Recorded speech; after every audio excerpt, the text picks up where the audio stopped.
Venezuela's ousted leader Nicolas Maduro has arrived at the Metropolitan Detention Center in Brooklyn. The White House official account posted video here of what appeared to be a perp walk, showing Maduro walking down a hallway. He was brought to Manhattan, then escorted to that jail by motorcade, as you see right there. A massive crowd of people seen gathering outside that facility tonight as Maduro was brought inside. This all comes after President Trump launched a large-scale strike against Venezuela overnight, capturing Maduro to face charges.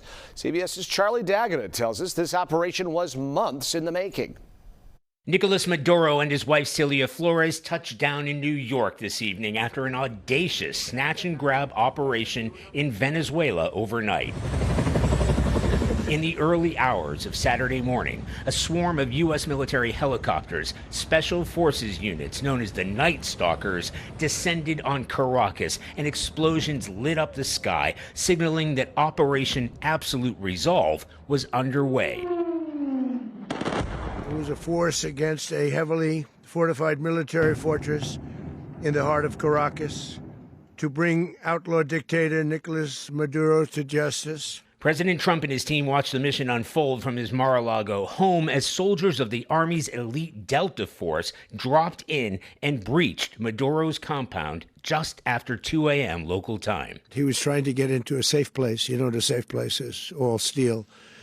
And he wasn't able to make it to the door because our guys were so fast. Officials tell CBS News that a CIA source inside the Maduro government had tracked the dictator's movements for months. Where he lived, where he traveled, what he ate, what he wore, what were his pets. Within 2.5 hours of U.S. forces touching down, Maduro and his wife were at sea.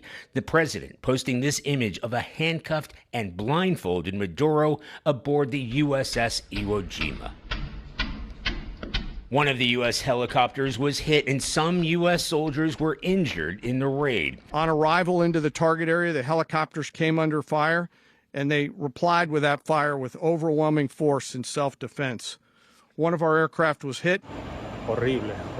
At least 5 strategic targets were hit, including military bases and the country's main port. We're going to run the country until such time as we can do a safe, proper, and judicious transition. The president said today the U.S. will take over Venezuela without explaining how that's going to work, how long it could last, or whether U.S. troops would be needed to do it. He also said the U.S. will take over the country's oil reserves. We're going to have our very large United States oil companies, the biggest anywhere in the world, go in, spend billions of dollars, fix the badly broken infrastructure, the oil infrastructure, and start making money for the country.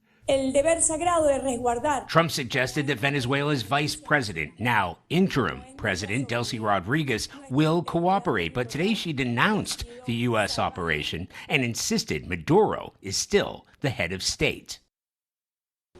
Pentagon officials say that this mission was months in the making. Commandos actually built a replica of the Maduro compound in order to rehearse, and we're told more than 150 aircraft in all took part. Charlie D'Agata, CBS News, West Palm Beach.